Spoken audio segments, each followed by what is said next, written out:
Bharatiya Janata party ने 2024 चुनाव की तैयारियां हैं वो शुरू कर दिया और इस वक्त हमारे साथ भारतीय जनता पार्टी के जिला अध्यक्ष सोनीपत से तीर्थ राणा जी मौजूद। तीर्थ राणा साहब, तैयारियां वो जोरों शोरों पर आप शुरू कर चुके हो, मीटिंगें हैं वो हो रही हैं, किस तरह की रणनीति है वो भारतीय जनता पार्टी बना रही है? बिल्कुल जी, 2024 की तैयारी हमने पूरे देश में तैयारी कर दी है और इसी निमित्त हमारे हरियाणा में भी हमने 2024 की तैयारी कर दी। अब मोदी जी का जन्मदिन था 17 से और 2 अक्टूबर तक हमने सेवा पखवाड़ा मनाया है और इसको जन्मदिन को हमने सेवा के रूप में लिया है और हमारी तैयारी अच्छी जोरों से। अभी जननायक जनता पार्टी के साथ आप गठबंधन में सरकार चला रहे हो तीर्थ जी, लेकिन जननायक जनता पार्टी के कार्यकर्ताओं को तोड़कर भी आप बीजेपी में शामिल करा रहे हो। क्या विलय की तैयारी तो नहीं है बीजेपी की जननायक जनता पार्टी को? नहीं, आज समझौता है हमारा और हरियाणा में समझौते की सरकार हमारी चली हुई है जेजेपी के साथ। लेकिन भारतीय जनता पार्टी राष्ट्रीय पार्टी है, इसमें जेजेपी से भी आ सकता है, कांग्रेस से भी आ सकते हैं, इनेलो से भी आ सकते हैं। इसमें ये नहीं कि भाई कोई पाबंदी नहीं होती कि भाई हमारा समझौता तो नहीं है। उनके विचार है, विचार के साथ हमारी है और हमारे साथ आ सकते हैं जेजेपी वाले, ऐसी कोई बात नहीं। जब 2019 में आपका गठबंधन हुआ था भारतीय जनता पार्टी के साथ, जननायक जनता पार्टी के साथ सरकार बनाने के लिए, क्या कोई वहाँ पर कंडीशन लगाई गई थी क्या कि भारतीय जनता पार्टी के कार्यकर्ता है वो जेजेपी में शामिल नहीं करवाए जाएंगे या जेजेपी कार्यकर्ता भारतीय जनता पार्टी में शामिल नहीं करवाए जाएंगे? नहीं, ऐसी कोई भी कंडीशन न तो पहले थी ना अब है। और जब समझौता हो तो ऐसी कोई कंडीशन पर समझौता नहीं होता।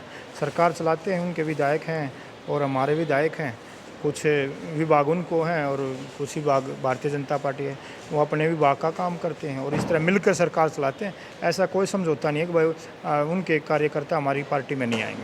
अभी इससे पहले भी मैं सोनीपत में आपने देखा है, अमित बिंदल जी 1-2 और कार्यकर्ता को हमने ज्वाइन करवाया था, अभी भी ज्वाइन करवाने लग रहे हैं। ऐसा जिसका मन है और हमें ये लगता है कि हमारी पार्टी के साथ चलने में सक्षम है, हमारी पार्टी की विचारधारा के साथ चलेगा, हमारे संगठन के साथ काम करेगा, तो उनका स्वागत है।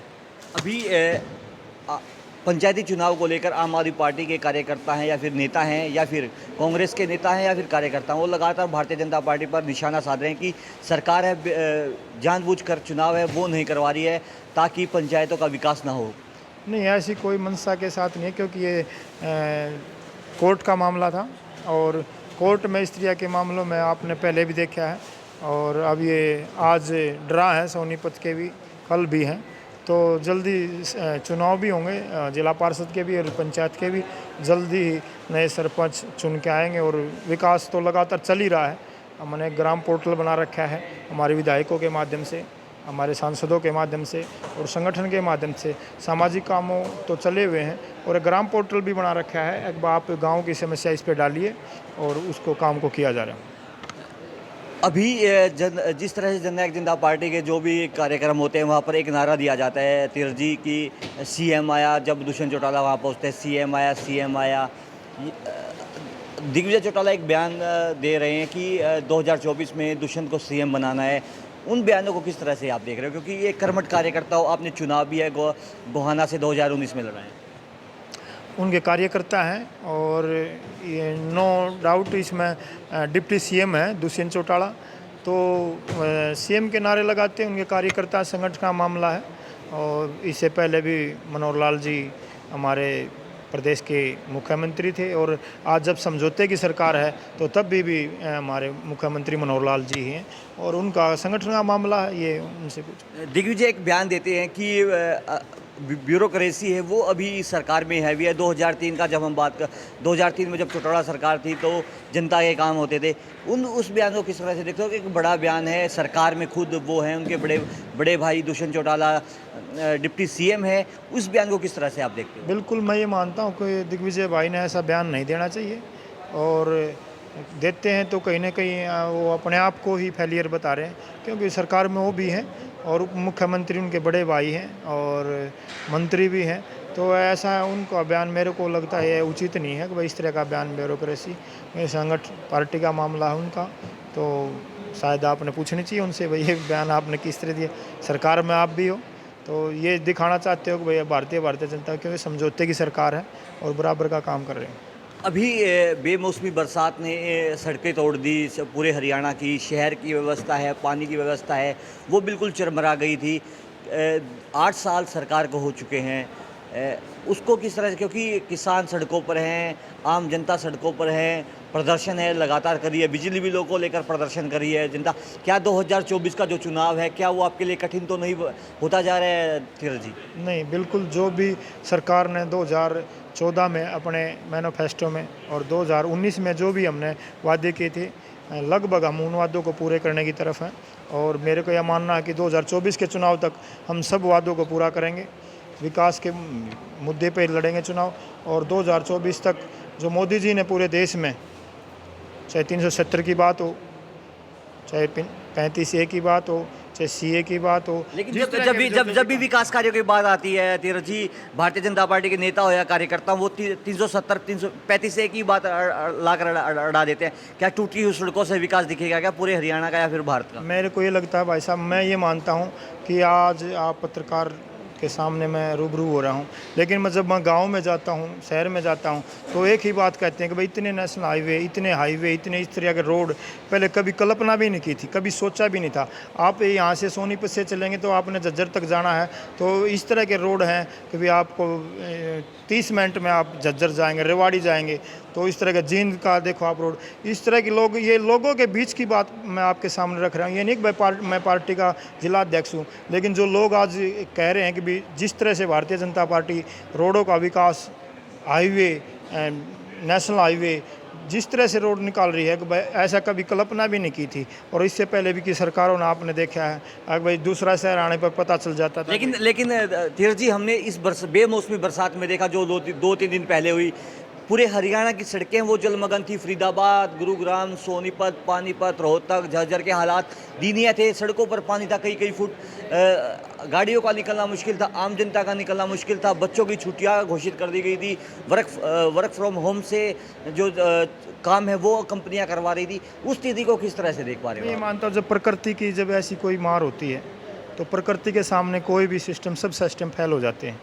तो ये मानता हूँ मैं 2-3 दिन लगातार बारिश चली है।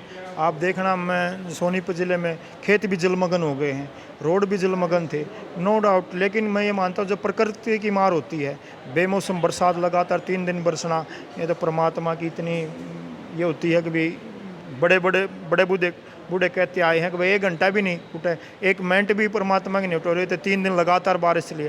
तो इसमें आप जलमग्न, खेत भी जलमग्न थे और रोडों पर भी पानी था। लेकिन ये आप इसको सरकार की फेलियर नहीं कहेंगे, क्योंकि ये प्रकृति की मार थी, प्रकृति में कुछ भी ऐसा है। अभी किसान हैं वो बेमौसमी बरसात के मुआवजे को लेकर, उच्च मुआवजे को लेकर प्रदर्शन है वो कर रहे थे। आज हरियाणा में अर्धनंगन होकर एक प्रदर्शन है वो किया गया किसानों द्वारा। पूरे मुख्यालयों पर, हरियाणा के 22 मुख्यालयों पर किसान है वो जो एकजुट हुए अर्धनंगन प्रदर्शन है। उन्होंने कहा कि श्यामलात भूमि और जो मुआवजा, उचित मुआवजा है बेमौसमी बरसात से, वो उस पर सरकार गौर करे और श्यामलात भूमि की 1 इंच भी सरकार को नहीं देंगे।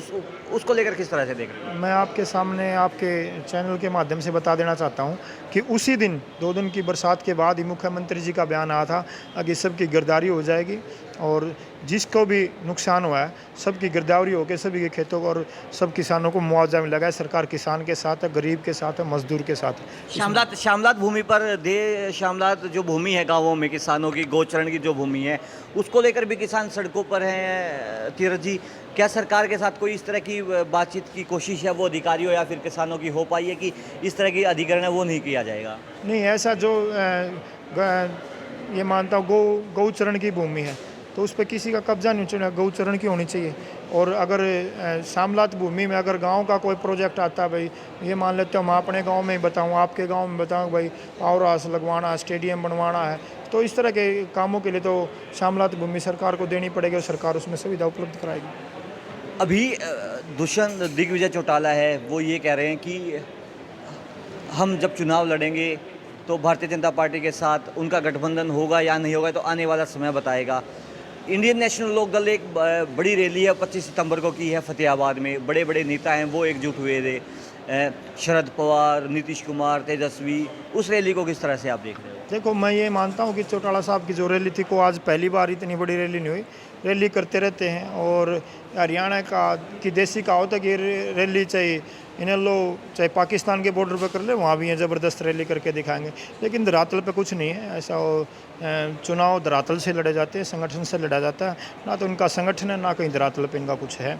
और बात है दिग्विजय की, तो भारतीय जनता पार्टी अपना संगठन पूरा मजबूत है और हमारा पन्ना प्रमुख और पन्ना समिति तक हमारी पूरी तैयारी है। अब 24 की तैयारी में दोबारा तीसरी बार हम देश के प्रधानमंत्री नरेंद्र मोदी जी को प्रधानमंत्री बनाने जा रहे हैं और ये जनता के आशीर्वाद से तीसरी बार फिर देश के प्रधानमंत्री नरेंद्र मोदी। कांग्रेस की भारत जोड़ो यात्रा है, राहुल गांधी वो निकाल रहे हैं, साउथ से लेकर नॉर्थ तक आएगी, उसको किस तरह से देख रहे हो? क्या इम्पैक्ट छोड़ पाएगी वो यात्रा, या फिर अभी जो धरातल बचाने में कांग्रेस जुटी है?